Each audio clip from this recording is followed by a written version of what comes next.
In the winter they made snow angels, and in the spring they watched as the 100-acre wood became green again. In the summer they picked fragrant flowers. Sometimes Pooh and Piglet would visit their other friends together. The two often went to Rabbit's house at meal times, and they listened to many a story from Owl, and they helped Kanga with her knitting, and they flew kites with Christopher Robin. Whenever Tigger invited Pooh out for a game of Pooh sticks, Pooh always brought Piglet along. This was just in case Tigger followed Pooh sticks with a game of Bounce the Loser. Everyone in the 100-acre wood knew where there was Pooh, there was Piglet, and vice versa. Rumble, rumble.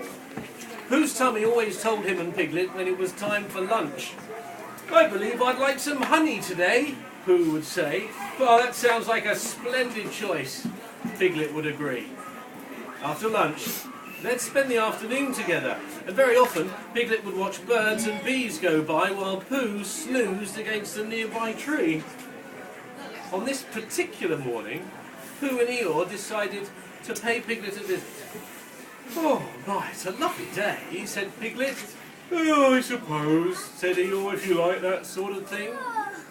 Rumble, rumble. Pooh's tummy joined the conversation. "I do believe it's time for lunch," said Pooh. "Well, you're very welcome to have some thistles with me," said Eeyore. "If you don't mind the crunch, that is." Pooh and Piglet looked at each other. They didn't like thistles, but they did like Eeyore. So they stayed and chewed on a few stalks with their friend. When they left Eeyore's house, Pooh was still hungry. "I believe I need something more," he said, patting his tummy. "Perhaps just a pawful or two of honey." Just then, a bee went by. And without hesitation, Pooh and his tummy followed it. Piglet usually followed right after Pooh and his tummy, but on this day, at the same exact time the bee flew in one direction, a beautiful butterfly fluttered by in another. Without wasting a moment, Piglet ran after the butterfly to get a closer look, and so the best friends parted ways without even realizing it. Through his binoculars, Piglet watched with delight as the colourful butterfly went from flower to flower. He looked closely at its lovely wings. "Would you like to look at the butterfly with my binoculars, Pooh?" Piglet asked without looking behind him. He thought Pooh was nearby, as usual. "It's quite a lovely creature," he said. But instead of an approving snore, there was only silence.